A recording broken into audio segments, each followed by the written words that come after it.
PPS is an authorized insurance company operating under the ethos of mutuality. This means that PPS belongs to our policyholders, who we call members, and we have no external shareholders. All our decisions are informed by the needs and interest of our mutual members. Our purpose is to help our professional members and their families to protect their dreams and live the lives they want to live. Testament to this is our history of product solutions and enhancements that have always been in the best interest of both our new and existing members. Recent examples of this include changes to the critical illness benefit in 2016 and the pregnancy complications sick pay benefit in 2019. All enhancements made were to the benefit of new and existing members without a change in premiums. Our premium rates are priced for the long term and have only ever increased once in our long history. This gives our members comfort, knowing that we always endeavor to use our capital wisely for their benefit. Our investment track record is sound and solid, ensuring that over the long term, we can serve the needs of our members. Mutuality in action. 100% of operating profits and investment returns of PPS Insurance, PPS Investments, and PPS Healthcare Administrators are given back to members with qualifying products from PPS Insurance, PPS Investments, and ProfMed in the form of allocations to the PPS Profit Share account. Allocations are declared annually at the end of the financial year each year after paying claims, expenses, and reserving funds for future claims. Any operating profits and investment returns are shared with our members through the PPS Profit Share account. The Profit Share account consists of the apportionment account, which is the member's share in profits and is based on the qualifying products that a member holds. This is made up of the operating profits and interest earned. The special benefit account, which is a member's share in investment returns. This is based on the size of the profit share account as well as the number of years of membership. All allocations are automatically invested in the pooled PPS profit share account, which has a growth objective of CPI plus 5.3%. Members start sharing in PPS Insurance, PPS Investments, and PPS Healthcare Administrators' profits through the PPS Profit Share account as soon as they take out qualifying products with PPS Insurance, PPS Investments, and ProfMed. This means that they can start sharing in PPS profits from their student years all the way through to and beyond retirement. Our members get the best of both worlds by protecting their needs and managing their risk, while also investing for the long term. The Profit Share account is a tax-free lump sum benefit that is available to members from the age of 60 or earlier death. More importantly, members do not pay a premium for the Profit Share account. The account is automatically created when the buy is a qualifying PPS product or ProfMed. A member's health status or the fact that they claim benefits in any year does not affect their allocation to the Profit Share account. This is because at PPS, we exist primarily to pay all valid claims. Once we have taken care of our members and protected their dreams, any remaining profits are invested and shared. All profits and interests are invested in the pooled Profit Share account and invested in a balanced portfolio. As the Profit Share account forms part of a member's long-term investment strategy, from the age of 55, we give members the option of choosing a different investment portfolio to align with their overall investment objective. On retirement, a member's Profit Share account will vest into PPS Investments, where members may choose an investment portfolio to suit their needs. The funds that are invested will continue to share in the profits of PPS Investments. This money may be used to supplement the member's retirement savings, pay for medical aid and expenses or insurance, save for grandchildren or other investment goals, or to settle debt. Why PPS? Allocations to the Profit Share account depend on the number of qualifying products a member holds across the PPS group. It creates some cross and upsell opportunities for you.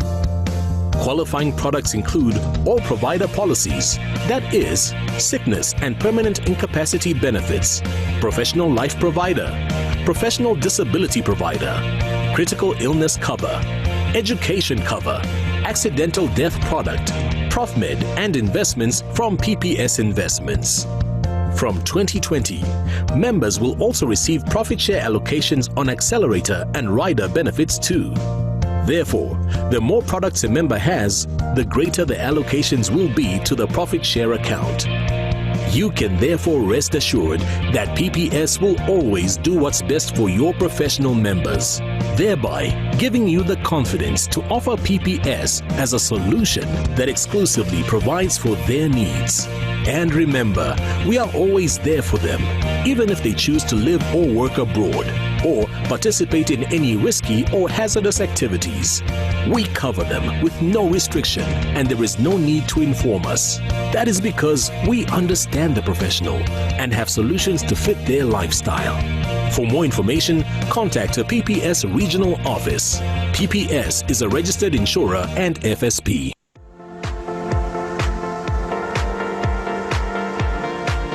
Families are created, but wealth is built. At PPS Investments, we believe that building family wealth is the first step to creating a lasting legacy. And with the new PPS Investments Family Network, you and your family could be doing just that. So, what is a family network? It's designed to reward families who invest together. By investing together with PPS Investments, you'll qualify for reduced administration fees.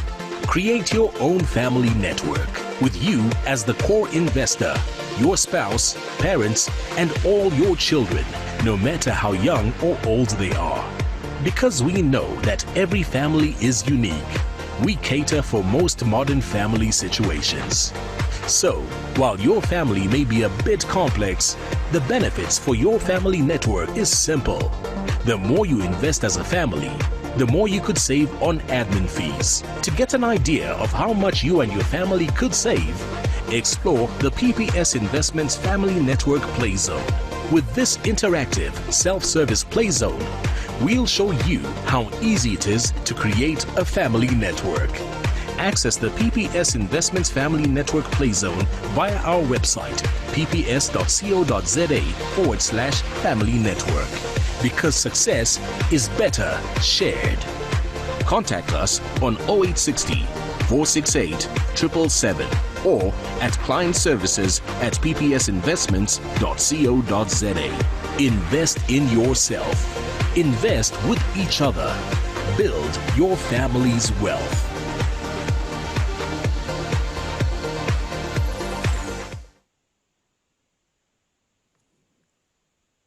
Good morning, everyone.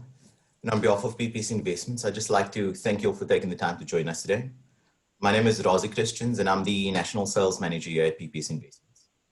So today's session is actually all about you, our advisor, and about bringing you some insights to inform you on strategy in navigating in this post-pandemic world. So let me take this opportunity to actually introduce our guest speaker today.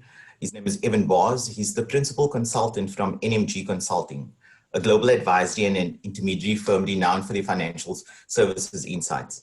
And Evan is actually joining us from Amsterdam today, and he'll share some insights around building a future-fit practice. So I'd like to firstly say that this is a very interactive session. I'm invited to please ask questions in the Q&A box, and we'll definitely be answering them after the presentation. We've made sure we've allotted enough time to be able to respond to those questions. So without any further ado, I'll hand over to Evan. Evan, welcome. Great to have you here with us. Perfect. Thank you for the opportunity. I'm just going to share my screen. Please let me know when you're able to see it. Here we go. Perfect. Great. Thank you. Perfect. So I think I'll just start, as a bit of an introduction for NMG. I've got one as well to where most of these views are coming from. Because I think it's important that actually a lot of these views are coming from advisors in the South African or the UK or the Australian market. So I think there's a lot of comparability, especially when you look at the regulatory environments across those markets. So some of you might be familiar, we've got NMG Benefits as a business within South Africa, and it's part of the same NMG group, but I work for NMG Consulting. We're London-based. I work out of the London office at the moment, Amsterdam, because, with the COVID situation, but we operate mainly out of the London office and facilitate the work that we do in the South African market through that. The industries that we work in really life insurance, wealth management, asset management, and reinsurance. So we're very specialized in where we work. I've put in blue the ones that I can answer questions about. We do have experts in the reinsurance space, but I can forward any questions to them, but I won't be able to answer any of those questions today. But life insurance, wealth management, and asset management, we find in the South African market, they're very, very interlinked. You've got insurers, getting involved in platform asset management space. You've got asset managers launching, some level of life insurance participation. So it's quite important to us to operate across the industries. Furthermore, in terms of geographies, these are the main geographies for NMG Consulting. So again, in blue, so UK and South Africa are the ones I work heavily across, and Australia as well to a more limited extent. But in terms of regulation, we find UK and South Africa, and to an extent Australia, are very interesting, especially for the underwritten life and for the retail wealth markets. Obviously, once you start getting into the funeral space, it's a very different market. But for the high net worth, for the affluent, we find these geographies are very important to look at.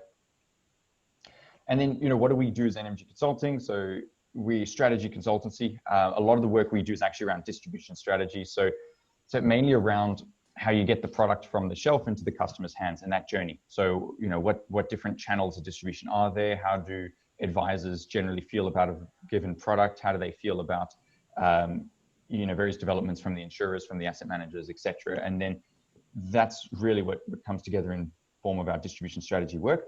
And we've worked, with insurers, asset managers, banks, and regulators. So we work with the FCA in the UK. So I think that lends itself nicely to be able to talk about IDR implications in South Africa to an extent. And then we've got, we've got data, and I think this isn't a pitch about NMG. I think the next couple boxes are more to give you context of where the data is coming from in the next few slides.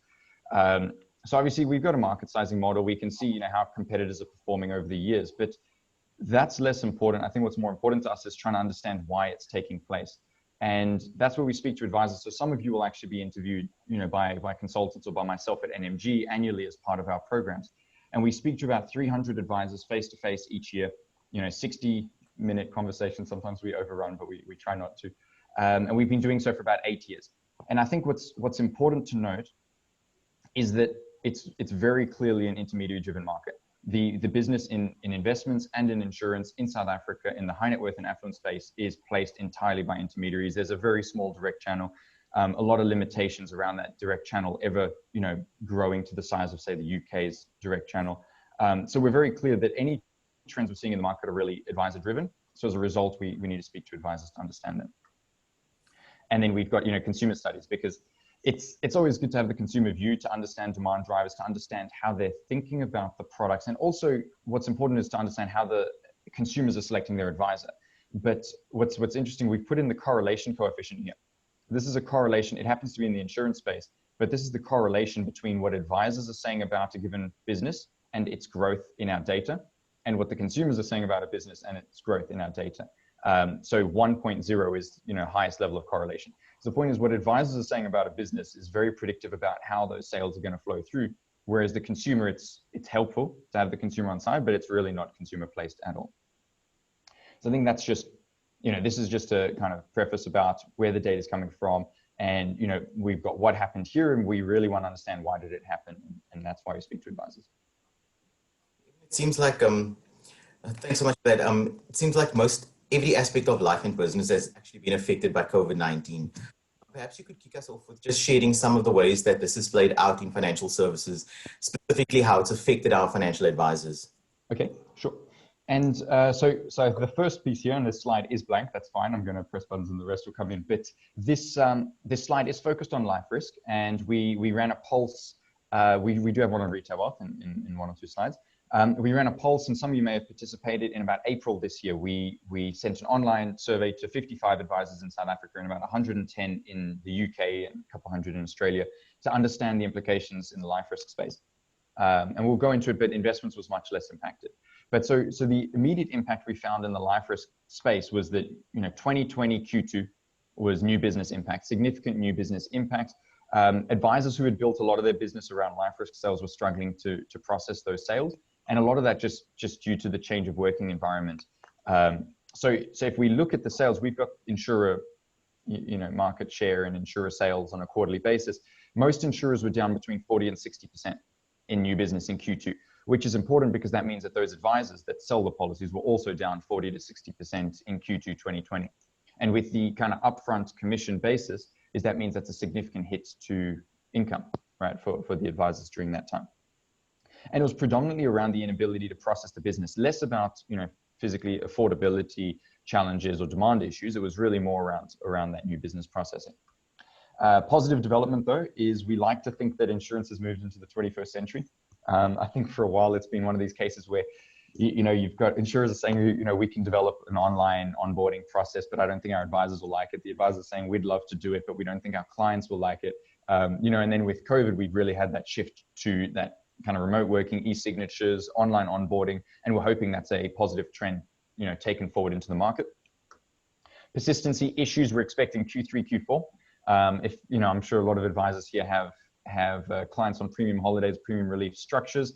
So we didn't see any impact in Q2. In Q2, actually, persistency in the market improved. There were fewer lapses in Q2 than Q2 the year prior. But we expect, a lot of the premium holidays, we do expect to see lapses in Q3, Q4. There's various levels of sustainability. There were various different patterns, and different offerings by different insurers. But we're going to see that in the next couple months. But a positive note is that the South African insurers were the fastest to react. So UK was much slower. Only LV in the UK immediately offered premium relief. Royal London considered and didn't. And then the regulator actually forced all of the insurers to offer something in that space. But it took much longer, whereas in South Africa, the responses were very quick, which is positive. And then finally, we don't have I haven't invited from NMG an economist to come and speak about the future impact, but it's a pretty safe bet to say the affordability is going to be negatively impacted going forward. The positive side, though, is that we do see when we speak to customers, we spoke to 1,200 customers in South Africa just about a month ago. Customers have a greater appreciation for the importance of life insurance and financial advice. So this is a question to customers. So you can see here that 4,730 refers also to the ones in the UK. We asked customers, we said, how important, how has COVID impacted the importance of life insurance to you? And in 58% of South African consumers said life insurance had become much more important to them as a result of COVID going forward, right? Slightly more important at 19%, but the overwhelming majority said that life insurance is more important now. So we're hoping that the downside of future affordability impact is offset by the upside of the demand lift. All right, so investment market concerns. So I think before we go into specifically the COVID impact, this is some, we interview advisors. One of the questions we ask is, what keeps you up at night? We remove all inappropriate responses and we get answers such as these. So we saw a lot of them around current market conditions. So, terrible performance, will the market ever recover? Poor performance last few years, So we've got these kind of answers around current market conditions. Losing clients mainly due to incorrect positioning of portfolios if I got it wrong. So this is an example where an advisor was very closely tied into that kind of outperformance angle or the performance angle for his or her fee. A bunch of other problems. Good news is it's not just market performance. You got, an advisor here was more worried about tech making planning redundant. Same here as well. Political uncertainty, prescribed assets, clients listening to a good story from salespeople, ignoring proper advice. So, these were the other elements. And then my favorite quote is this one here. Everything in the world is going crazy. So this is from one of the advisors in South Africa we spoke to, about a year ago. And what's interesting about it, and I just said it then, is this was a year ago. Everything in the world is going crazy. This was pre-COVID. So these quotes were all before COVID actually took place. This was, probably November. I think what's important is that COVID has actually been largely more of the same we find in the investment space. So we've seen now, we're in interview program phase right now. We've done 100 of the 150 we're going to in the investment space. And we found that if you were focused on investments, you took a hit in March, probably managed to largely recover, much more focused on existing clients. So not a lot of that new business prospecting, but we see it really demonstrated the value of that recurring income. So while that upfront piece and risk has been very tough because the upfront commission is basically switched off as the new business sales were tougher to make, we found in the investment spaces, most advisors were fine, the DFMs were fine, the asset managers were largely fine. It was a big hit and then a kind of recovery. So now looking into further impact This is RDR's impact in NMG's view on advisor earnings in the value chain. So, and sorry, there was just a note earlier. I think Rosic mentioned earlier on. If you do have questions, I think we do have a spot at the end for some questions. But if you do have some and want to shoot through, I'm also happy to kind of take them as we go. Just in a case it's a kind of clarity question, and so I don't keep going on something that doesn't make sense to you. So I think if we're looking at advisor earnings, we've just put into 3 categories for discussion around IDR, which is around risk, commission, advice fees, and the Cat 2 fees. So the first piece is quite interesting, is the FSCA in SA wanted to remove upfront commission entirely. We're now looking potentially at the 50-50, which is well, now it's going to be kind of maybe 50% of it upfront comp, 50% as and when. We understand why as and when works quite well for some business models. We think it's probably a bit misinformed for the South African market. It's only going to make an advice gap worse if it's a full shift into as and when. It makes it harder for advisors to enter the market. I think once an advisor is very well built up in their practice, and I'm sure a lot of you will think, well, no, I'm on as and when, I'm happy with as and when. That's fine. It's because you built up a business. I think where we see it really difficult is for newer advisors to enter the market. And without that upfront commission, it's much harder to build up that revenue stream. And interestingly, this is where it deviates from the UK IDR. So in UK IDR didn't touch risk com at all. The insurers largely adopted 4-year clawback, and the 4-year clawback has largely worked. It's removed churning to a significant extent. And you still got advisors able to operate as risk specialists. Advice fees, we don't really think advice fees are going to see much impact because in the UK, it was a lot more on trail comp, but we found in South Africa, advisors are already largely on advice fees. It's interesting though that your advice fee is very low in South Africa, especially in the high net worth space. Your advice fee is lower than in the UK, right? So I think that's an interesting one. Cat 2 fees. So some advisors in South Africa have a Cat 2 license managing to generate, sometimes about 15 bips additional fees. We think it's going to be more difficult post IDR. We think if you're a large firm or a network, we think you will be able to do it. But we think it's going to be less and less likely for a 1 to 3 man band advisor to have a Cat 2 license and, generate 15 or whatever bips out of that. If we look at the value chain, so I don't think I really need to fully introduce each of the elements here, but I'll go a quick one through. Is the asset management here, we mean the final underlying asset manager. So let's say Alan Gray's quite well known one in that space. DFM or multi-manager, this would be, Portfolio Metrics, Morningstar, as an example. LISP or the wrapper. So in this case, we're looking at, the investment platform, and then here you've got the advisor's advice fee. So this is a comparison between the UK and South Africa. So we've got this is from advisors, and obviously it's slightly rounded. Interestingly, the South African fees, South African asset management fees are significantly higher, but it's predominantly for specific brand premiums. So you've got, I'm not going to call out specific names, but there's certain asset managers that are significantly more expensive because of a brand premium. And I think in the South African market, you'll find that passives and boutiques are significantly cheaper. However, there are limitations to passives. And so we find in the UK, there's much higher passive uptake, whereas in South Africa, there's a kind of lower willingness to kind of shift the entire book into passive. So we see still some strong appreciation for actives within the South African market. But it is quite interesting that often the largest brands are more expensive than the boutiques, whereas in the UK, the story might be, well, the boutiques are more nimble, they're going to outperform, and that's the kind of hypothesis.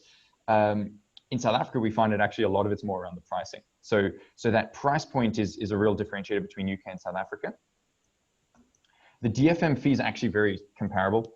So, and increasingly DFMs are trying to offer institutional asset manager rates. Now, I think it's easier for some to do than others. So especially the ones with big institutional backings, an insurer that has a DFM or multi-manager is able to get institutional rates. But generally, if you're in a model portfolio accessing funds on a platform, you're going to have to get the same share class. You're not going to be able to get a significantly different rate because the platforms would have to upload multiple different share classes. And the asset managers don't want that. The platforms don't want that in general. Reporting and servicing has become very valued in that DFM space. LISP or the wrapper space, I know everyone thinks the platform should be free. Basically, it's a service. It should, I don't understand why we're paying, and it's commoditized. And, I could do it myself. And I think the comment we'd make is that the difference is not that high between the UK and South Africa. LISP margins are already low. Majority of platforms in South Africa, if you isolate the platform, the administrative function, the majority are either break even or slightly loss making.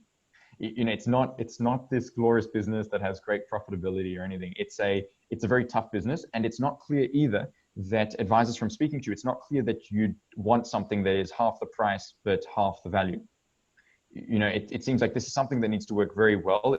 It needs to have all of the products you're looking for, the product wrappers, all of the functionality you're looking for. It needs to be very reliable, but also as cheap as possible. So we think this is one where you're not going to see, it's probably not lowest hanging fruit in our opinion. And then advice fee, this is very interesting. It's actually the only fee here that is cheaper in South Africa than in the UK is the advice fee. And I mean, you can compare your own advice fee to what we're seeing here. But we think it's interesting because the advice fee is the most defendable part of the chain because you own the customer. You know, anything goes wrong, you can always blame the asset managers. But ultimately, you know, you own the customer, you own that conversation, you own that relationship. So if we find it interesting that, and over time, we've actually seen pressure on the advisor fee. You know, we've watched you bring your fees down and you see market performances being bad. And then you see, well, advisors are bringing their fees down. We think it's concerning, I think, actually, that your fees lower than the UK fee, especially when you look at the overall chain is, you know, about 10% higher. So we think the reduced Cat 2 access might push these fees up as well, though, because at the moment you've got a few advisors who are able to get that additional fee from that DFM or multi-manager kind of space. And we think if that gets harder, then maybe that'll be a driver for the advice fees to come up. But I think one of the other pieces is as advisors spending less time we see in the market on fund selection and more time on actual tax planning elements, we think that firms are actually gaining scale benefit. And as a result, that's an ability for the advisors to put pressure on the DFMs, to put pressure on the asset managers, and then bring that whole chain down. And then also justify a higher fee here as there's a shift to holistic advice. So as that comment with the shift to holistic advice, these are results from our interviews with advisors in South Africa where we say, what's your value proposition going to revolve around post-IDR? You can see that this is 2018 in light blue, 2019 in dark blue. This is the second half of the year in both cases. What we see previously, I mean, 2018, 2017 was very similar, there was a lot more around, it's very, you know, relationship management is really the driver. I've got these relationships with these clients. I've known them for a long time, et cetera, et cetera. However, we've seen a shift with RDR towards this piece, which is, well, the relationship is obviously a hygiene factor. You know, if I didn't have relationships with my clients, I wouldn't have them. But actually, I'm trying to shift my value proposition towards the advice process and holistic advice. We've seen this pop up significantly. And it's interesting, across all segments of advisors, across all product focuses, we've seen increasingly holistic advice as one of the main kind of value propositions. So we see this as a kind of shift from salesperson to holistic advisor. So, you know, I'm not just here to sell a product, the same product to everyone who walks in the door. I'm here, you know, to take into account the client situations. I've got a range of products I can offer. And as a result, I'm able to deal across client scenarios. Now, that doesn't necessarily, we talk about independence, that doesn't necessarily mean a range across providers. That's rather a range of offerings.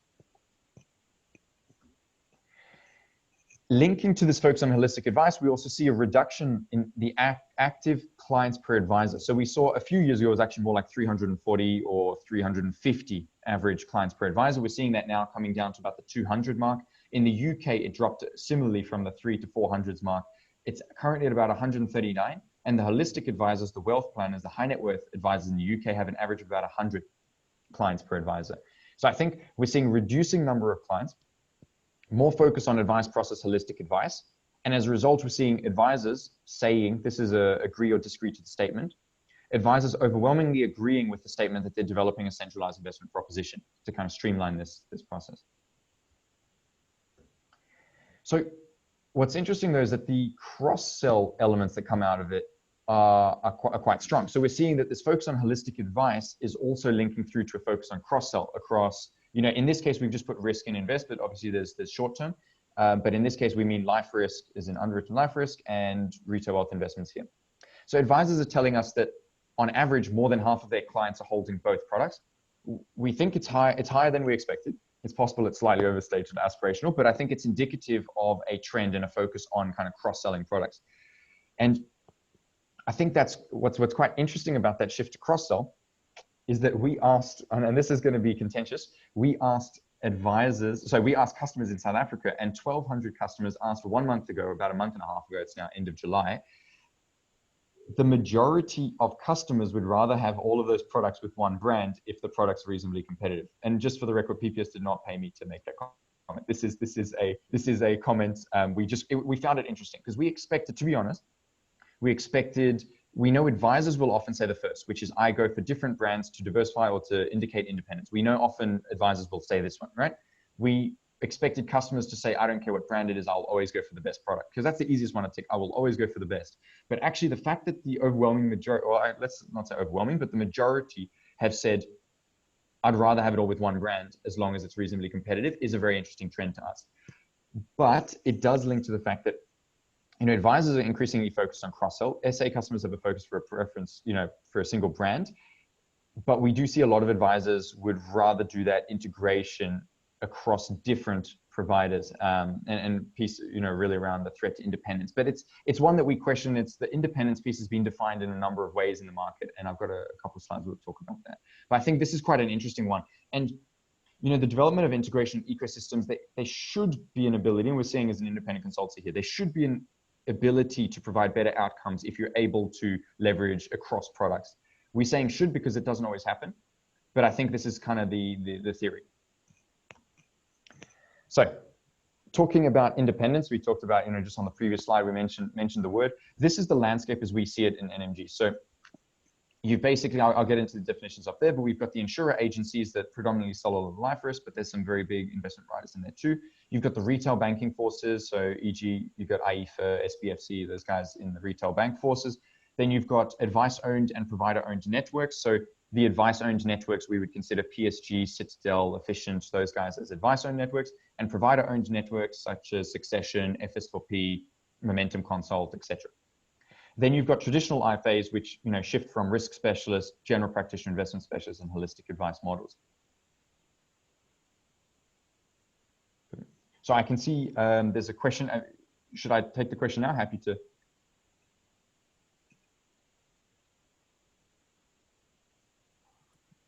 Yes, definitely you can. So if advice fees is the most defendable of the, why is SA lower than the UK? Is it lack of confidence, or do they have better offering?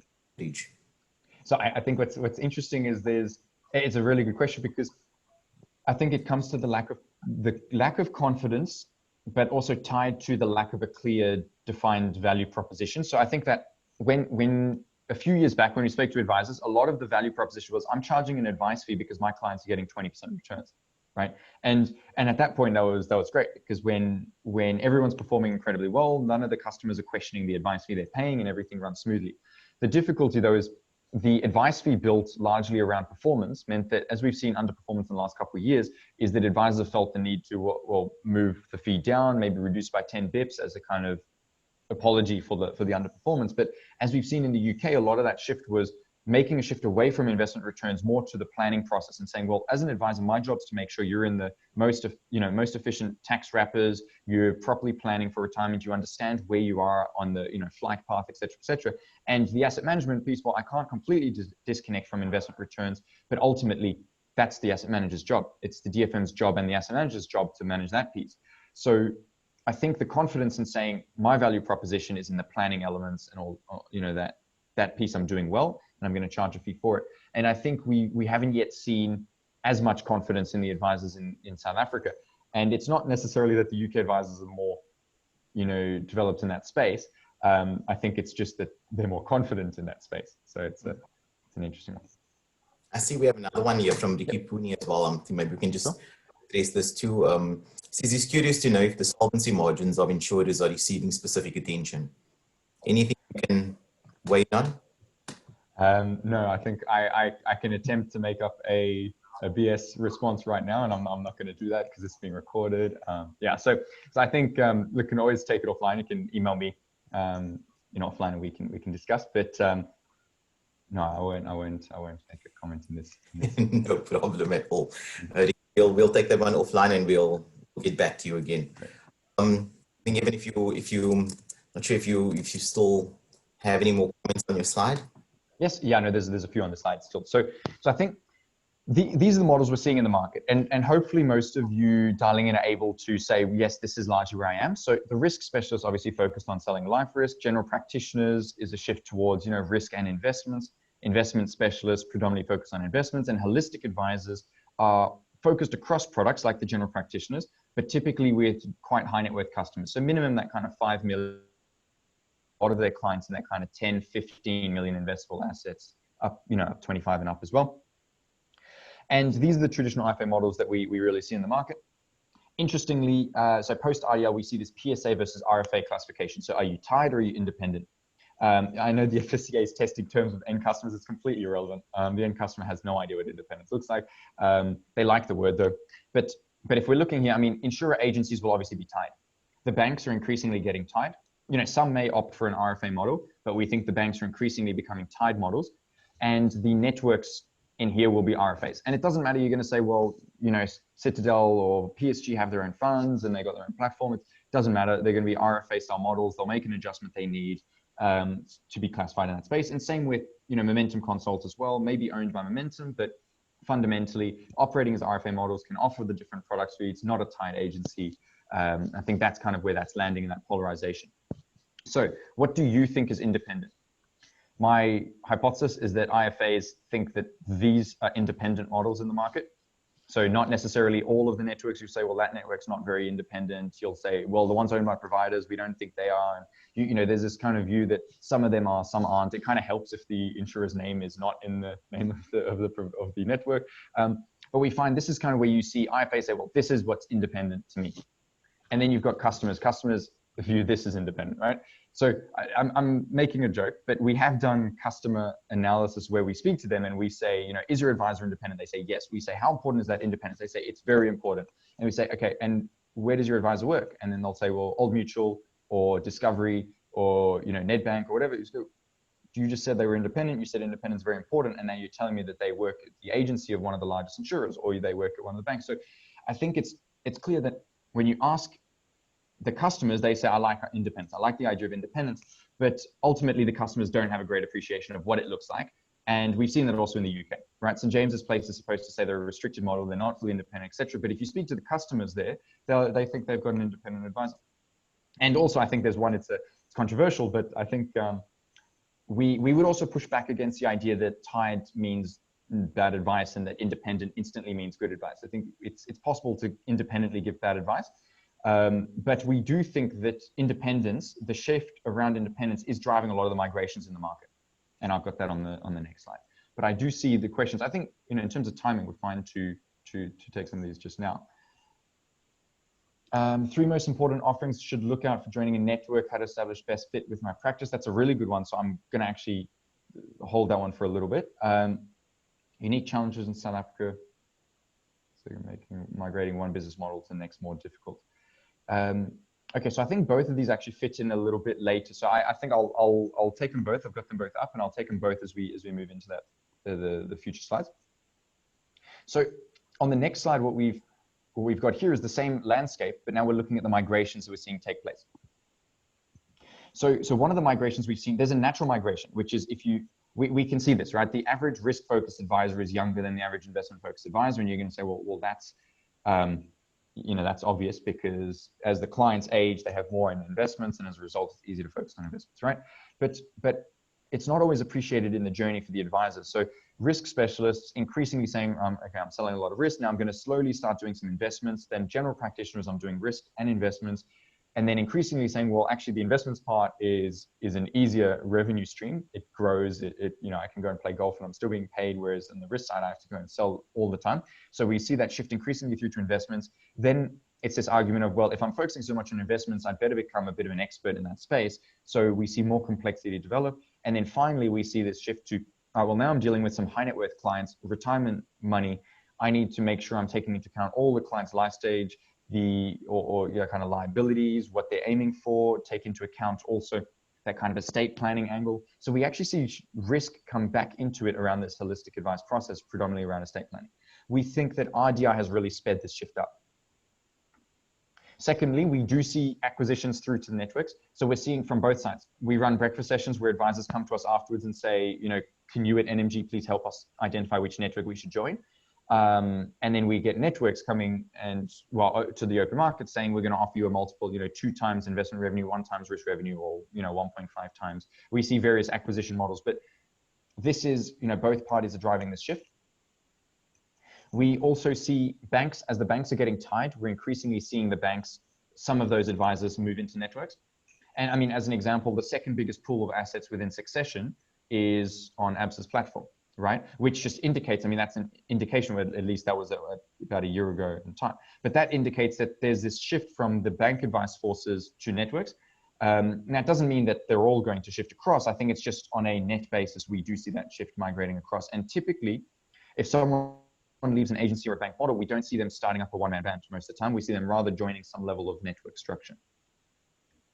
And then finally, insurer agencies. We're seeing attrition at the moment in the agency space, predominantly through to networks. And most of the time, that's because the insurer that has the agency also has a network that they're able to manage that migration through. But I think on a net basis, we're seeing a bit of migration, but this is also normal, right? Because the agency is the only part of the market that's really training new advisors. And I know, because you're going to say, well, my firm brings in a succession plan. We've got a couple of new guys coming through. That's fine. But I think the scale that the agency is training new advisors is completely different. And the banks have tried it and never been able to pull it off to the same extent. So I think the agencies are always going to be this kind of net outflow part of the market, because they will train up advisors and then they'll migrate through into the rest of the segments. And Evan, also, yes? Evan, before you move off from the bank side as well, I see one of the advisors, Khalil, here, has actually asked you to please explain what you mean when you say that banks are increasingly tied. So just maybe seeing that you're on the topic, could you maybe address it now? That's perfect timing. Thank you. So on that question, so it's not forced, but if you look right now at the way that most of the bank advisor models operate, is there's scorecards that drive house products, right? So it's the statement, well, you're an independent advisor in the bank, but there's a scorecard that's going to drive placement into our risk product, as an example. Now, that doesn't work post IDR, right? Because post IDR, you can't have a scorecard driving placement. If you're tied, you're tied, or if you're independent, you're independent. You can't have this kind of independent, but you're remunerated to not behave in an independent manner. That said, I think I maybe covered it too quickly. I think the high net worth part of the retail banks, so let's say, so the high net worth part of those banks is not going to be tied in our view. We don't expect those to be tied. We expect this kind of the very high net worth focus, the private banking space, we expect that to be more open and remain more open. What I'm referring to in terms of them getting tied, I'm referring more to the kind of 400 advisors that sits in most of the bank forces that sell a mix of investments and insurance. And the main reason for that is just if you look at, I'm not going to say names, but sometimes those bank offerings in the insurance space, sometimes they're not necessarily developed to go and compete in the IFA market, right? So with exception, let's say, Liberty obviously operates in the IFA market, they operate in the bank space, right? So let's actually rule them out and say not Liberty. But looking at some of the other ones where you've got developments of a house product being sold in the bank, is those products aren't designed to compete in the IFA market. And as a result, if you don't tie the bank force, then the bank advisors will end up using other insurers, and then you'll end up generating leads for other insurers. So I think we're seeing that shift. Increasingly, the bank forces, that kind of retail bank force, is becoming a tied model. But it's not forced. It's just the trend that we're seeing. And as I said, not in the high net worth space, not at the top end. Thanks so much, Evan. Okay, so the other piece I just want to say is that this isn't an absolute. We see incredibly good quality advisors in every single one of these models here. When we talk about these migrations, this is a one or two kind of, sorry, this is a kind of net basis. So I was reading a question, but I got a bit distracted. So this is a migration on a net basis. It doesn't mean that, there's about 7,000 agents. It doesn't mean that of the 6,000 or 7,000 agents, 4,000 of them are going to end up here in the next couple of years, right? This means that, there's a couple hundred shifting across each year. That is a big impact to the rest of the market, but it doesn't mean that one is a more evolved or less evolved business model or anything like that. We're just saying we're noting the trends, we're noting the shifts, and there's very, very high quality advisors in each of these. So I think summary and the further questions, and I still have these questions up on the screen that I will address. So this is kind of phrased as what we would be thinking about in your shoes, or what we think advisors like you might be thinking about at the moment. So the first piece was obviously immediate strategy for surviving COVID, right? And I think we're kind of, hopefully, touch wood, but I think we're beyond that kind of immediate strategy for surviving it. And now it's thinking more about the second piece, which is, are there business model changes that you're making? What is the landscape going to look like? Any product shifts? Have any products become more or less, relevant to the customer? As an example, we know in the insurance space, customers have become more and more focused on the income payment elements of life insurance. So that's one that customers have told us about. Now, obviously, the insurers have to also deliver something that works very well in that space. for that to work. But the customer product shifts, the provider product shifts, but also, you know, what you would like to focus on coming out of COVID. So maybe you've been purely risk focused and said, well, I've taken such a big hit to my income that I want to make sure I diversify and have some investments in there, so that if something like COVID happens again, I at least have that recurring revenue. Second piece we're questioning, you know, are advice fees too low? It seems interesting to us that your fees are lower than the UK ones. How do you increase the fees in bad market conditions? Do you have a sufficient base of recurring income? Also, as part of that product participation strategy, so where do you want to be involved? Do you want to disconnect, say, look, we're not in the product, I'm an advisor and I stay out of that? Or do you want to say, no, I'm owning part of that process and I'm going to participate in the product economics as well? Value proposition. So are you making that shift to holistic advice? Do you agree with that trend? You know, are you really more focused on kind of just say selling risk, or focused just on the investment space? But this shift that we have seen in the market does link to cross-sell, and it does have an upside in terms of, you know, if there's fewer clients, but you're holding more products per client, then that means that actually you can offset that revenue reduction. But it's also defensive, because if other advisors are cross-selling and you're not, then there's a potential for another advisor to get involved in your book, right? Because if they're dealing with the risk needs of your client and you're only doing the investment needs, then next thing is they're moving into investment as well. And then you've got the other advisor saying, well, I can cover all the products. So I think that it's also a defensive play as well, as for advisors to be able to cover all the products of the clients. And just for the record, we haven't seen, I know in theory, it would have worked. We haven't seen a lot of successful models of the kind of specialist investment advisor, referring to a specialist risk advisor, and both of them dealing with the same client base, but specialists in their areas. We see some, okay, I can name a few firms where it works, but I can name a lot more where it doesn't work. And I think that kind of increasingly we're seeing that cross-sell is happening at an advisor level. It's much harder to share those clients across relationships. Centralized investment proposition, sure. And we're seeing that the centralized investment proposition, that shift to, right, here are my models, here are my, my best breed fund of funds, whatever, that's allowing a lot of that price reduction in the asset management space, which hopefully will also allow advisors to increase the fees. And then finally, and this links, so to answer, it's an anonymous question, but the first question around, what are the 3 most important offerings I should look out when joining a network? How to establish best fit with my practice? So part of it, which is, what do you want your advice practice to look like? And defining that. So do you want to be a one-man band? Would you like to be part of a network? But also this is crucial part of the network piece we've seen is, how does that link to the succession plan? So we see at the moment, and to answer that question, the difficulty is that a lot of the decisions around which network to join are being made at the moment by the kind of front-end economics, which is, well, I want the network needs to be independent. And I'm quoting the kind of what we've seen in the last couple of years, is I want a network that's independent. I want a network, that allows me to place with whoever. I want a network that gives me the highest percentage of my own revenue. So ideally, 80%, I don't want to pay away more than say 20 or 30% of my revenue. So I'd like to get the highest potential, amount. I want to be able to do whatever I want to do. And I also want to be paid a lot to join, right? So we're seeing that kind of acquisition up front is important, all those elements. But what we're seeing increasingly come through is this flag around, well, actually the succession plan is very crucial. Understanding, well, what elements are there around a succession plan? How do I make sure that I can retire in this model? But I think the network piece, and to answer that question as well, I think succession plan is one we would flag. And around that fit, because the succession plan is a crucial one. It's tough though to say anything more than that. I mean, we can take it offline, and feel free to send me an email. We can, discuss and clarify more. I think the situation of the advisor is going to be very different. So let's say you're a very risk-focused advisor. You might be joining a network because you're looking for a network that's going to help you cross-sell. You might be looking to join a network that's got a, focus, understands private share portfolios and offshore endowments, etc. And then you're saying, well, I want to join a network that has a private client hub that's able to help me deal with the high net worth clients that at the moment I feel like I'm not, sufficiently, able to service. So I think the joining of those network models is being, driven by different needs and different advisors. And also we don't want to overstate it either. There's a lot more IFAs in the traditional IFA model than there are in the networks. We just have to flag the networks because they're a very fast growing part of the market. But we think there's also going to be a lot of kind of the traditional IFA market's also not going to go away. Thanks so much for being able to take the time to share so much information with us. It would seem that business models are continuously evolving to bring value to both the advisor and clients as well. I see a few great questions being posted, but before we answer those, I'd just like to share some of the opportunities we're offering as part of our value proposition to clients. So as most of you know, last year we launched our PPS Global Equity Fund. This provides clients the access to one of the world's most renowned asset managers. And our exclusive offer that we have is also running at the moment. We've been running it all of this year, and that will come to an end now on the 30th of September.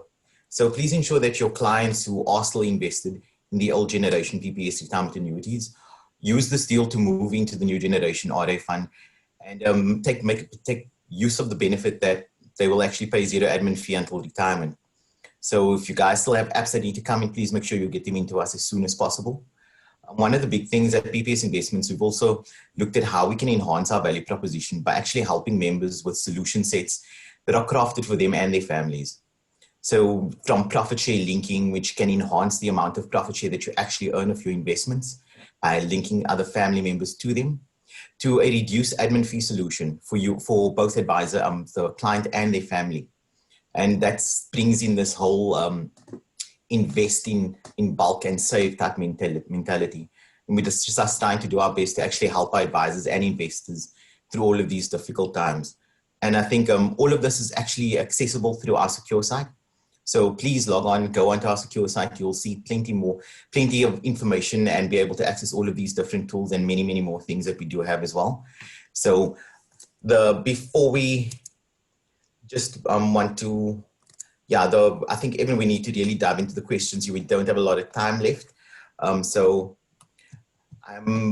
First one I'd like to potentially, I see there's a nice message type directed immediately at you by Liesl Potgieter. Yeah. I'm sure you had time to read it already. Do you want to maybe give us some comments? Yes. So, and I do agree. So I agree with Liesl's comment there. And I think that the difficulty, though, I just want to flag the difficulty around that piece is that it's always harder if you're in the traditional IFA market. It's always harder to communicate or educate around the kind of benefits that you've got in the model, whereas where there's a significant agency force, a significant bank force, and a lot of, let's say in the agency space, there's a lot more of that kind of product push angle, but it can drown out, right? If you've got thousands of advisors approaching from one angle and you've got advisors much more kind of spread out, much more disjointed in the traditional IFA space, it's going to get a lot harder to kind of communicate and say, well, this independence is crucial for customers because of X, Y, and Z. So I think I understand and I agree with your view. I can just imagine it's quite difficult to actually do so when there's a significantly higher scale of people, in the other space. So I think it's one to solve. The piece, there's a couple questions that are quite similar around here, which I think is great, unless it's from the exact same person. Is it imperative to have a social media presence to attract a younger client base, for business continuity? Do we need to change advertising communication platforms to target younger markets? I think so. One of the elements there is, and talking to the agents in the bank space, is we actually think that the agents in the banks are the best placed to get new, younger customers. Just realistically, I think that they've got the relationship, and they've always, they've done a pretty bad job historically of getting them, especially in the banking space, but we think they're actually the best place to get the kind of young, the late 20s, 30, as they're kind of starting to build anything up. I don't think that the traditional IFA market's going to be able to go out and compete at that scale to get cold leads in that age group. But what we are seeing instead is we're seeing that advisors are increasingly shifting towards family, I don't call it family planning, that's something else, but family advice, right? So we're finding that advisors increasingly bringing the next generation into the book and trying to bring them into the advice remit. And as a result, there's some continuity. And I think that's where there's an advantage. Now, the other piece, so I don't want to make it too negative, is that while the banks and some other businesses such as agencies have an advantage in the younger space, and the corporates do as well, have an advantage in the younger space, what we do find typically though is that when those clients do build up a significant book, they then look for an advisor, an IFA. So there is often a kind of shift in that book, which presents an opportunity, but I think it's a bit tough for the traditional kind of longer tail IFA market to go and compete in that marketing space, trying to get cold leads against any of the big corporates or banks. Even just on the very same topic here as well, I mean, and get those clients more comfortable with online advice. I think that's probably one of the bigger challenges, guys, particularly experienced now during COVID, where you don't actually sit face to face with that client and you are able to actually get that signature, get the deal done. This online structure and creating that advice process and I'm sure clients are starting to wonder, why am I still paying this man if he's not taking the time to come and see me? I mean, how do they get clients comfortable with that particular process? Yeah. So we're hoping that's a shorter term piece, because I know at the moment there's a lot that's online. Our expectation is that post RDR, the high value engagements will still happen face to face. So our expectation is that the main development is that the low value pieces now can become remote and online. And but I think it's key is hopefully that's a short term basis, because we do think that the face to face high value engagements do a better job of communicating, the value of advice. And so I think that online piece, I don't have a solution. We're currently in interview, so hopefully in the next couple of months we'll have 150 answers from advisors, and there'll be something in there that helps us kind of see the silver bullet that solves that.